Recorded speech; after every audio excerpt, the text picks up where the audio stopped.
What's going on, guys? Welcome to Rob's house. We are working on the F150 again today because we're going to install this subwoofer system that I got from one of my friends. Shout out to John Manners because he went to a different setup with his truck. So we're going to put this in my truck. And I've already started on a lot of stuff, so there's a couple things. So first of all, power wire.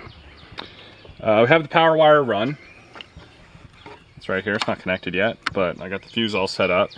And I didn't go through this grommet because it looked really hard to fish through on the passenger side, so I went through the driver's side.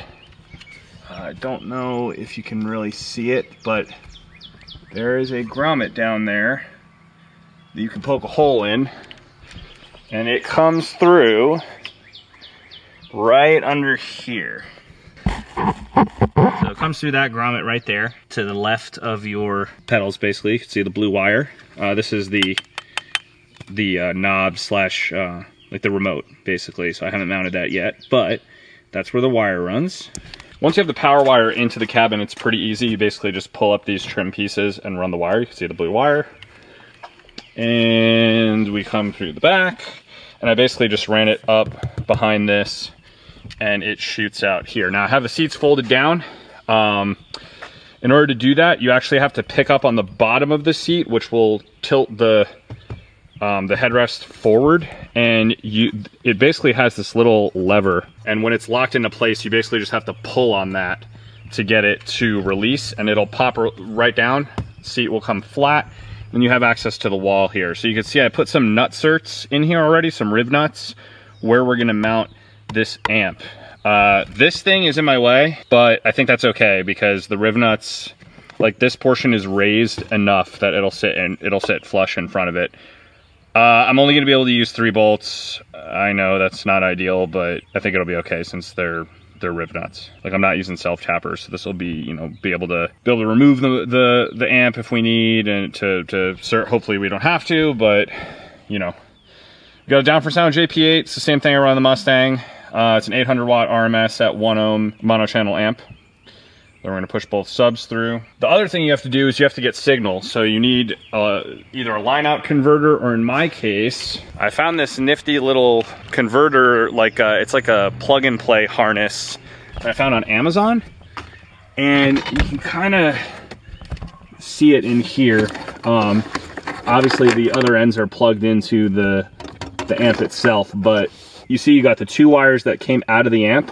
They just plug into this guy, and it's a pass-through that gives you an RCA and a remote turn-on wire for your sub amp. So I still need to connect those wires and run them. So that's where all of this jazz comes in. Now, there's a couple things to get to this amp that have to be removed. First of all, there is a cover on it. There's like a rubber tray that pulls off, and then there's a cover. The cover, see if I can find it. So you have one cover, which is just the top speaker cover. That just pops off, that's just clips. And then underneath it, you have a couple things. You're gonna see this guy first. I removed the center speaker. Speaker's over here. It's just bolted on with 2 7mm here. There are also 2 7mm in this bigger hole that hold this thing on. Once you remove those, you can pull all the clips off and get this piece out.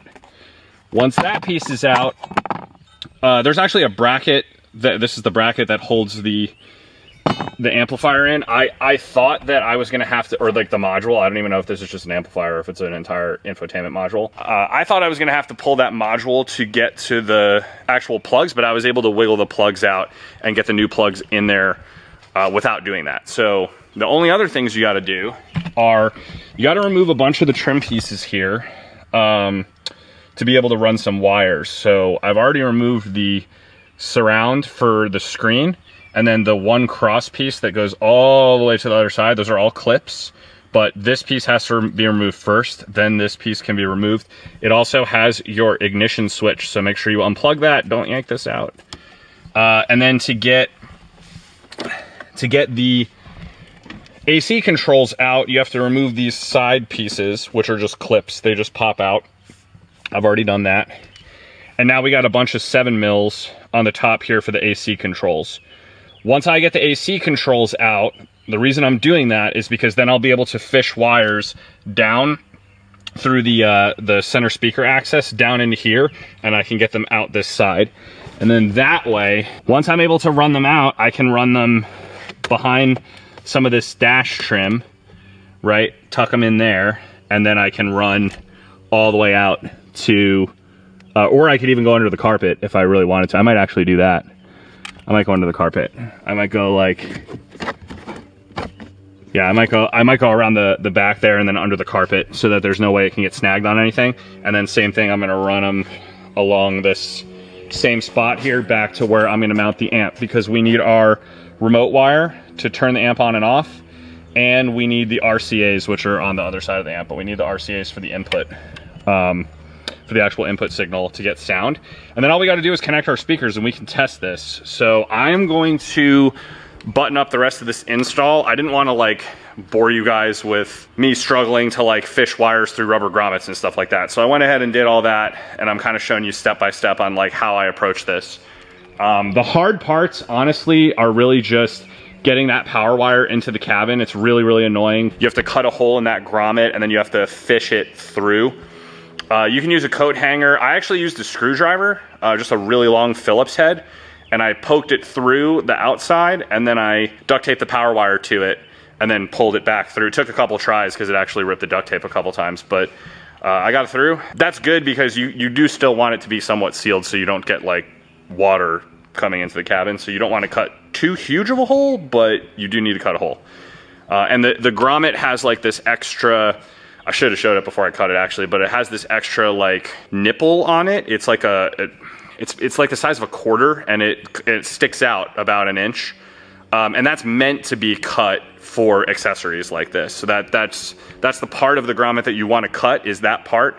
And then on the inside, you'll see a circle also that you have to cut a little hole in so you can fish through it. That's right behind it. That's pretty much it. And then, like I said, plug and play harness. We're gonna run the remote wire and the RCAs, and then we'll hook up these subs, and I'll show you guys kind of like the final install before I put the interior back together. I'll show you how all the wires are run. I'll be right back. All right, guys, let me show you how I ran these wires. You can kind of see, basically they're going down here, and where they spit out, if you have this AC control out of the way, they spit out right about here. I know it's kind of hard to see, but my hand's right on it. It's literally right here. And then what I did was I just snaked it down here behind this plastic trim piece. You can kind of see one of them poking out there, but I ran it under the carpet and then down the side with the other wires right to the back. And then in the back, we have the amp mounted, hooked up, ready to test. We need to hook up the speaker wires still. We need to wire that to the subs.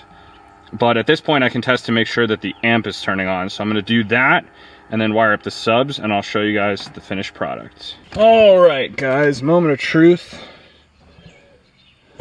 The battery is reconnected, and now we will see. Hey, the amp's on. The amp is on. Now, the only thing mildly concerning here is the fact that the remote is still on, but also the interior lights are still on. I think the car is confused because I have all the doors open and stuff. So I'll finish up the install and then figure that out. But the remote turn on wire does seem to be working. So that's good. Yeah, hopefully the power cuts off. I'll report back, but I'm gonna finish up this install. I'm running out of daylight, so I'm gonna finish up this install and then I'll let you guys know how everything went. All right, guys, it is the next day. I completely ran out of daylight yesterday and I didn't wanna show you guys all this stuff in the dark. So I decided to wait, but I've tested everything. Everything works good.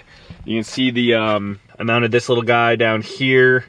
Another pro tip, I had this problem in the Mustang. This is super, super bright at night. So another thing you can do is just take a piece of window tint film and put it over that so it's not as bright. You can still read the output, but it won't be like as crazy. Also, it does turn off automatically once the truck powers everything down. Like the only reason it turned on now is because I unlocked the truck, but it'll turn off after 1 minute after you get out of the truck. I timed it yesterday, so that turns off with the amp, obviously, so you don't have to worry about parasitic draw. We got the subs underneath the seat. Sorry, there's a lot of glare coming in, but subs are underneath the seats. And I'll show you the amplifier. Okay, and the amp, actually, I kind of hit everything. I showed it to you yesterday. I don't want to peel this thing all the way back in. I have it all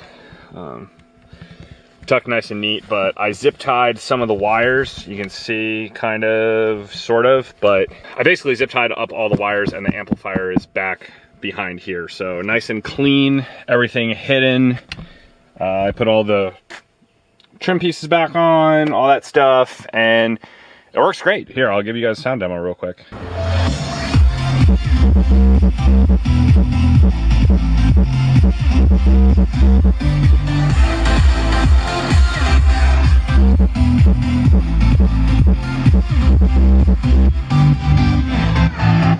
Yeah, I don't know how well any of that came through on camera, but they bump pretty hard, especially for shallow mounted subs. Honestly, they sound pretty good. Overall, pretty happy with this. Hope the install helps some of you guys out that have trucks and wanted to know sort of like how to route things. And I will drop in the description, I'll drop a link to that adapter that I used. Basically the harness pass through with the RCA out and the remote turn on wire from the factory radio amplifier. That works if you have a factory system like mine, but the harness that I bought, you might have to buy a different harness, because the harness that I bought is specifically for non-external amplified systems. So just the factory system without the B&O.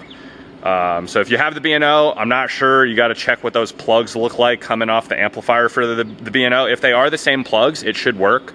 But I just don't know what they look like because I don't have that in my truck. So, but anyway, for anyone who has just the base sound system in these trucks, which is still really good, by the way, this harness will work for the 2021 and up F150 and other Ford vehicles too. It's actually, I think when you click on it, it'll come up as being for the Ford Transit van, but you'll see the F150 is listed there as well. I'm assuming they use the same amplifier for all these different vehicles. So 2021 plus most Ford vehicles, it should work with. So I'll link that in the description below. As usual, I hope this video is helpful. I hope this video is entertaining, and I'll see you guys next time.